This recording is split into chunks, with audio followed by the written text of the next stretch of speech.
Então, eu gostaria, irmãos, que a partir de agora, eu vou, é claro, compartilhar aqui com você, né, a tela do meu celular, onde vai estar a Bíblia aberta. Eu gostaria de que a partir de agora a gente focasse em falar a respeito desse nosso inimigo.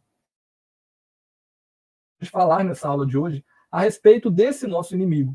Nós precisamos, de certa forma, conhecer o nosso inimigo, né, para que a gente saiba como lutar contra ele, se é que podemos usar, né, essa expressão. Nós estamos em luta de fato, mas precisamos conhecer esse nosso inimigo, né? Precisamos entender como ele atua para que a gente não fique de mãos atadas, para que a gente não fique aí sem saber como reagir diante daquilo que ele vai fazer. É claro que Paulo já dá um segredo aqui para a gente. Olha, nós devemos o quê?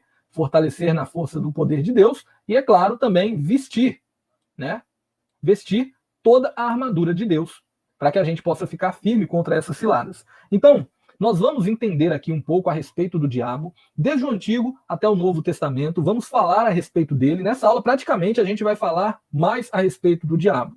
Então, a partir de agora, a gente vai começar a entender, né, o que a Bíblia fala a respeito do diabo, para que a gente entenda quais são as estratégias que ele usa, quais são as ciladas que ele tenta fazer com que nós caiamos nelas, e nós vamos aprendendo assim como nos prevenir e como nos resguardar para que não venhamos cair nelas. Apocalipse capítulo 2, nós vamos ler um texto aqui, gente, que vai nos mostrar algo muito importante. Quando a gente, por exemplo, quando algum exército vai entrar em batalha com outro exército, os dois precisam ter muito bem definidas uma coisa, que é, você, quando vai entrar em guerra contra um adversário, você precisa entender muito bem quem é o seu adversário. Porque se você não conhecer o seu adversário, os seus pontos fortes, os seus pontos fracos, você pode acabar o quê? Você pode acabar perdendo a batalha em algo que você deixou passar desapercebido. E acontecem duas coisas que são muito comuns no momento de batalha, que a maioria dos exércitos fazem, que são erros, né? Existem exércitos que não respeitam o adversário ao ponto de colocarem ele como se ele não fosse nada. Acharem assim, olha, esse exército aí é fraco, esse adversário é fraco, a gente vence fácil. Vocês lembram lá de Israel, quando o povo de Deus entra na cidade de Jericó e consegue vitória, aí eles vêm, a próxima cidade era Ai, né? Ou Ai, não sei o nome da cidade, a pronúncia correta, mas eles falam, ali a cidade de Ai é muito fácil, a gente conquista fácil, vai só 3.000 homens, e chega lá e eles levam uma surra. É claro que a gente sabe que tinha toda uma questão ali espiritual por trás, mas eles subestimaram e acabaram levando ali uma derrota. Então, pode acontecer de a pessoa, por não conhecer o seu inimigo, subestimar, achar que o diabo ele é um Zé Ninguém, e essa pessoa acabar obtendo, né, levando aí uma surra, entre aspas, por esse inimigo. Um outro erro que pode acontecer é a pessoa se acovardar e colocar sobre o seu inimigo um poder que ele não tem, como a gente vê que acontece também, né, em muitos momentos. O exército vai lutar contra o outro, e aí eles acham que o outro exército, os homens são mais poderosos. Vocês lembram, por exemplo, do povo de Deus, antes de entrar na Terra Prometida, o que eles fizeram? Né? Eles viram ali que o exército, o povo lá de Jericó, eram homens grandes, homens fortes e tal, e eles se acovardaram. Eles não confiaram no Senhor e não quiseram ir lá lutar, sendo que eles estavam com o Senhor já iria dar a vitória a eles.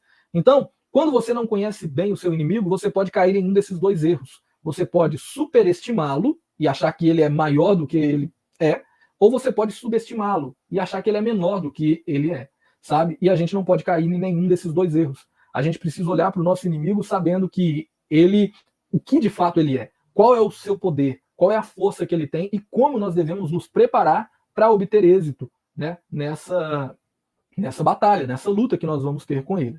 Então, eu quero ler aqui o primeiro texto de Apocalipse, porque esse texto aqui vai nos mostrar um momento em que João, o apóstolo João, ele, né, claro, inspirado ali na revelação que o próprio Deus está o dando, né, ele vai enviar uma carta para a igreja de Tiatira, e quando chega aqui no verso 24, né, ele fala a respeito disso. Olha só, os irmãos ali de Tiatira, provavelmente, eles estavam fazendo o quê? Eles estavam querendo conhecer, eles estavam superestimando Satanás, colocando ele como sendo, né, um ser, né, maior do que ele fosse, colocando ele como um ser super poderoso e tal, e quando ele manda essa carta para eles, olha só o que fala.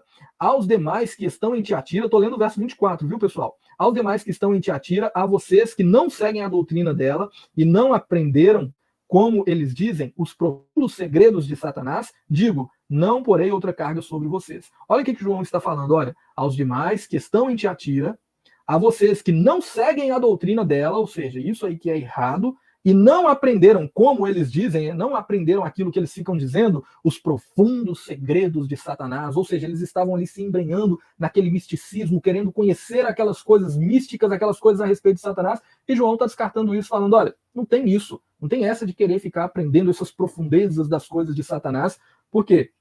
Não vou pôr outra carga sobre vocês.